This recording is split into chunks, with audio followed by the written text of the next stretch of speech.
নমস্কার বন্ধুরা, আমি শুভম চলে এসেছি নিউজ বাণী বাংলা দুর্দান্ত একটা এপিসোড নিয়ে আপনাদের কাছে। বন্ধুরা, পশ্চিমবঙ্গের বিধানসভা নির্বাচন বলা যায় আর হাতে গোনা কয়েকটা দিন বাকি। তারপরেই আমাদের যে পশ্চিমবঙ্গের যে ভোট, যার জন্য সবাই এতদিন অপেক্ষা করছিলেন, সেটা অনুষ্ঠিত হবে। এই অবস্থায় বিভিন্ন সংস্থা তাদের ওপিনিয়ন পোল নিয়ে আসছে। যেহেতু নির্বাচন কমিশনের গাইডলাইন অনুযায়ী ভোটের আড়াই দিন মতো আগে আর ওপিনিয়ন পোল প্রকাশ করা যায় না, তাই এখনই পারছি যে কটা বড় বড় সংস্থার ওপিনিয়ন পোলগুলি রয়েছে সেগুলি আপনাদের কাছে নিয়ে আসা। তাই আজকে নতুন একটা সংস্থার ওপিনিয়ন পোল আমি আপনাদের কাছে নিয়ে এসেছি। এই সংস্থাটিকে কেন আমি চয়েস করেছি এবং সংস্থাটির নাম কি তা আমি অবশ্যই আপনাদের কাছে বলে রাখবো। প্রথমে প্রশ্নের উত্তরে আসি, এই সংস্থাটিকে কেন আমি চয়েস করেছি। কয়েক মাস আগে ফিরে গেলাম, তখন আমরা দেখলাম বিহারের বিধানসভা নির্বাচন। সে বিহারের বিধানসভা নির্বাচনে কিন্তু প্রচুর সংস্থা ওপিনিয়ন পোল করেছিল, রাইট? কিন্তু একমাত্র এই সংস্থা যাকে নিয়ে আজকে আমরা আলোচনা করব, যার ওপিনিয়ন পোলগুলি নিয়ে অবশ্যই, এই একমাত্র সংস্থা যে কিন্তু অনেকটা যে রেজাল্ট বেরিয়েছিল তার কাছাকাছি দেখাতে পেরেছিল। রেজাল্টে আমরা কি দেখেছিলাম, বিজেপি আর জেডিও কিন্তু বিরাট ফলাফল করেছিল, কংগ্রেস আর জেডি তেমন কোনো করতে পারেনি। এইটাই একমাত্র সংস্থা যারা কিন্তু অনেকটা সেই ফলাফলে কাছে যেতে পেরেছিল। অন্তত বিহার নিয়ে 5টি ওপিনিয়ন পোল এই সংস্থা জারি করেছিল।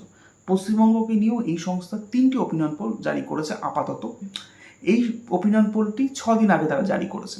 এই সংস্থাটির নাম হচ্ছে সব্যসাচী। নামটা খুব বাঙালি কেন্দ্রিক, তাই না? এই সব্যসাচী একদম নতুন এবং এরা দুর্দান্ত কিন্তু ওপিনিয়ন পোলের ফিগারটা নিয়ে আসছে। আর এরা সম্প্রতি কিন্তু বেশ কয়েকটা ওপিনিয়ন পোল জারি করেছে। জানুয়ারি মাসে একটা, ফেব্রুয়ারি মাসে একটা, মার্চ মাসে একটা। তো মার্চ মাসে যে সমীক্ষাটি বার করেছে সেটাও কিন্তু বেশ চমকে দেওয়ার মতো। আর এখন এপ্রিল মাসে তারা আরেকটি সমীক্ষা বার করেছে। 3টি সমীক্ষা নিয়ে আমি আগেও একটা ভিডিও বানিয়েছি বেশ কয়েক সপ্তাহ আগে, সব্যসাচীরই ওপিনিয়ন পোল নিয়ে। আবার এপ্রিলের যে তারা সমীক্ষাটি বার করেছে, অর্থাৎ তাদের শেষ ওপিনিয়ন পোল পশ্চিমবঙ্গ ভোট নিয়ে, সেটা নিয়ে আজকের এই আলোচনা চলবে আমাদের। বলে রাখা ভালো যে সমীক্ষা হয় সেটা সাধারণত 2 ধরনের হয়। একটা হয় ওপিনিয়ন পোল আর একটা এক্সিট পোল। ওপিনিয়ন পোল কখন হয়? ভোটের আগে যে সমীক্ষাগুলি হয় সেগুলিকে বলা হয় ওপিনিয়ন পোল। আর ভোটের পরে, অর্থাৎ আমাদের যে শেষ ভোটটি হবে, শেষ দফার ভোটটি 29 তারিখ সন্ধে 6টার পর, ভালো করে শুনবেন বন্ধুরা, 29 তারিখ সন্ধে 6টার পর যেই সমীক্ষাগুলো বেরোবে, অর্থাৎ 29শে এপ্রিল সন্ধে 6টার পর যেই সমীক্ষাগুলি বেরোবে সেগুলিকে বলা হবে এক্সিট পোল। এখন আপনারা যে একটা ক্লিয়ার একটা আন্দাজ করতে পারছেন, ওপিনিয়ন পোলগুলি প্রায় অনেক কিছু কিছু একই রকম দেখাচ্ছে, কিছু কিছু অন্যরকম দেখাচ্ছে। এক্সিট পোল কিন্তু চমকে দেওয়ার মতো হবে। আমি লিখে রাখছি, মার্ক করে রাখুন আমার ওয়ার্ড। এক্সিট পোল যখন বেরোবে চমকে দেওয়ার মতো। ওপিনিয়ন পোল যখন বেরোয় তখন কিন্তু বলা যায় বিভিন্ন রাজনৈতিক প্রভাবও থাকে, প্রতিষ্ঠানের চাপ থাকে, অনেক সময় ক্লিয়ার ম্যান্ডেট দেখায় না। কিন্তু এক্সিট পোলে অনেকটা কিন্তু রাইট ফিগার দেখায়। পশ্চিমবঙ্গের ক্ষেত্রে কিন্তু অনেকেই ওপিনিয়ন পোল হোক, এক্সিট পোল হোক, কেউ বিশ্বাস করে না। তার কারণটা কি বলুন তো? 2021 সালে বিধানসভা নির্বাচন হোক বা 2024 সালে লোকসভা নির্বাচন, পশ্চিমবঙ্গের ক্ষেত্রে কিচ্ছু মেলাতে পারেনি কেউ। আমার ব্যক্তিগতভাবে মনে হয় এসআইআর পর্বটা হয়ে যাওয়ার পর কিন্তু এখন ওপিনিয়ন পোল হোক বা এক্সিট পোল হোক, এখন কিন্তু মেলানোটা অনেকটা সোজা হবে। কারণটা আন্দাজ করতে পারছেন কেন আমি বললাম এই লাইনটা, একদম। তাই সব্যসাচী এই সার্ভে কিন্তু যেই বার করেছে পশ্চিমবঙ্গের আসন্ন বিধানসভা নির্বাচন নিয়ে, সেটা কিন্তু চমকে ভরা, একদম বিরাট চমকে ভরা আমি বলে রাখছি। কারণ এই সার্ভে যদি যাই না বাস্তবে মিলবে কি না, কিন্তু এই সংস্থা কিন্তু চমকে দেওয়ার মতো একটা সার্ভে রিপোর্ট নিয়ে এসছে।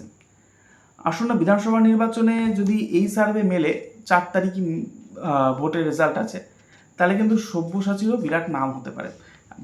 বলে রাখা ভালো যে সব্যসাচীর এই ওপিনিয়ন পোল বা সমীক্ষার সঙ্গে আমি বা নিউজ বাণী বাংলা কেউই জড়িত নেই। আমি কেবল এই তথ্যটি নিয়ে এসেছি বিশ্লেষণের জন্য আপনাদের কাছে। এবার এই তথ্য মিলবে কিনা তা তো দেখা যাক আগামী দিনে কি হয়। তো দেরি না করে আজকের এই যে সমীক্ষাটি রয়েছে, যে সব্যসাচী আসন্ন বিধানসভা নির্বাচন নিয়ে যেটা বার করেছে, তা আমি আপনাদের কাছে তুলে ধরবো। এবং এই সমীক্ষার যে রেজাল্টটি আছে তা কিন্তু চমকে দেওয়ার মতো। সঙ্গে থাকুন। পশ্চিমবঙ্গে যে বিধানসভা নির্বাচন আছে সেটা নিয়ে সব্যসাচীর শেষ যেই ওপিনিয়ন পোল, এরপর তারা নিশ্চয়ই এক্সিট পোল আনবে ভোটের পরে, সেটা তারা জানিয়েছে। এবং এখানে তারা 3টি বিষয় জানিয়েছে: বিজেপি, তৃণমূল, অন্যান্য। সিপিএম প্লাস আইএসএফ, জিওপি, এই মিম যেটা আছে, কংগ্রেস বা অন্যান্য যারা রয়েছে, তাদের কিন্তু সব পুরো বিষয়টাকে তারা অন্যান্য হিসাবে ধরেছে, পুরো জোনটাকে তারা অন্যান্য হিসাবে ধরেছে। এর মধ্যে বলে রাখা ভালো, হুমায়ুন কবির আর মিম কিন্তু এখন জোটে নেই, কিন্তু এই সমীক্ষা যখন হয়েছিল তখন জোটে ছিল। আমি জানি না তাতে কোনো এফেক্ট পড়বে কিনা, কারণ তখন তো ভিডিও কোনো ভাইরাল হয়নি হুমায়ুনবাবুর, কিন্তু মানে আমার মনে হয় না খুব একটা এফেক্ট পড়বে এই সমীক্ষার রেজাল্টের সঙ্গে। যাই হোক, এই সমীক্ষার যে রেজাল্টে বললাম বিজেপি, তৃণমূল, অন্যান্য টাকার মধ্যে ওই অতগুলো দলকেই ধরে নেবেন আপনারা। তাই প্রথমে বলছি, আসন্ন বিধানসভা নির্বাচনে সব্যসাচীর যে তথ্যটি রয়েছে সেটা অনুযায়ী কোন দল কতগুলি আসন পেতে পারে। এদের সার্ভে অনুযায়ী আসন্ন বিধানসভা নির্বাচনে তৃণমূল পেতে পারে 132 থেকে 152টি আসন। একদম ঠিক শুনলেন, পশ্চিমবঙ্গে মেজরিটি মার্ক 148, তৃণমূল সর্বোচ্চ আসন কিন্তু তার থেকে 4টি বেশি দেখাচ্ছে এরা, অর্থাৎ 152 আর সর্বনিম্ন 132। হ্যাঁ, আপনারা ভাবছেন বিজেপির টাকা নিয়ে এড়িয়ে গেলাম, এবারে আমি বিজেপিরটায় আসবো। আসন্ন বিধানসভা নির্বাচনে সব্যসাচী সার্ভে অনুযায়ী বিজেপি পেতে পারে 135 থেকে 155টি আসন, এরা সেটা দাবি করছে সব্যসাচী। আমি জানি না এই সমীক্ষা আদৌ মিলবে কিনা, কিন্তু এই সমীক্ষা যদি মেলে তাহলে কিন্তু পশ্চিমবঙ্গ রাজনীতিতে একটা বিরাট বড় ঝড় উঠে যায় বন্ধুরা। অন্যান্য আমি যে দলগুলির নাম বললাম বা যে জোটগুলির নাম বললাম, পুরোটাকে তারা একজনে ধরেছে, 2 থেকে 8। এই অন্যান্যের মধ্যে খুব সম্ভবত আমি যেটা বলেছি, আইএসএফ ভালো ফল করবে, কংগ্রেস কিছু ভালো ফল করতে পারে 2 দিনাজপুর, মালদা, মুর্শিদাবাদে। সেই সঙ্গে জেওপি অর্থাৎ হুমায়ুন কবিরের দল 1টি থেকে 2টি আসনে ভালো ফলাফল করতে পারে। ভিডিও ভাইরাল হলো, তার যে জনপ্রিয়তা রয়েছে আমি বলছি কিছু হলেও ভালো ফলাফল করতে পারে বা ভোট কেটে অন্য দলকে জিতিয়ে দিতে পারে, আমার যা ব্যক্তিগতভাবে মনে হয়। আমি জানি না শেষ পর্যন্ত মিলবে কিনা, তবে পুরো জোনটাকে তারা 2 থেকে 8 ধরেছে। তবে আইএসএফ খুব ভালো ফলাফল করবে এবং এই বিষয়ে একাধিক ভিডিওতে বলেছি। কিন্তু বিজেপি যদি এই ফলাফলটি মেলে তাহলে কিন্তু আসন্ন বিধানসভা নির্বাচনে ঝড় উঠে যাবে, কারণ বিজেপি কিন্তু এরা দেখাচ্ছে সর্বোচ্চ আসন 155, অর্থাৎ মেজরিটি মার্ক 148-এর উপর উঠে গেছে। একটা জিনিস খেয়াল করুন, বিজেপিকে সর্বোচ্চ দিয়েছে 155, তৃণমূলকে সর্বোচ্চ দিয়েছে 152, মানে এরা 2 দলকেই 148 ওপর দিয়েছে। কয়েকদিন আগে ম্যাট্রিক্সের সমীক্ষা দেখেছিলাম, সেখানেও প্রায় একই রকমই দিয়েছে। অর্থাৎ একটা জিনিস কিন্তু পরিষ্কার হয়ে গেল, আমাদের 2 দলের হাড্ডাহাড্ডি লড়াই হবে। এই ফলাফল কিন্তু মিলবে না, আমি আগে বলে রাখছি, কারণ বিজেপি যদি 155 পায়, তৃণমূল যদি 152 পায়, সেটা বাস্তব সম্ভব নয়। পশ্চিমবঙ্গে আসনই হচ্ছে 294, 2 দল মেলালেই তো 300-র উপর আসন হয়ে যাচ্ছে যদি সর্বোচ্চটা ধরি এরা।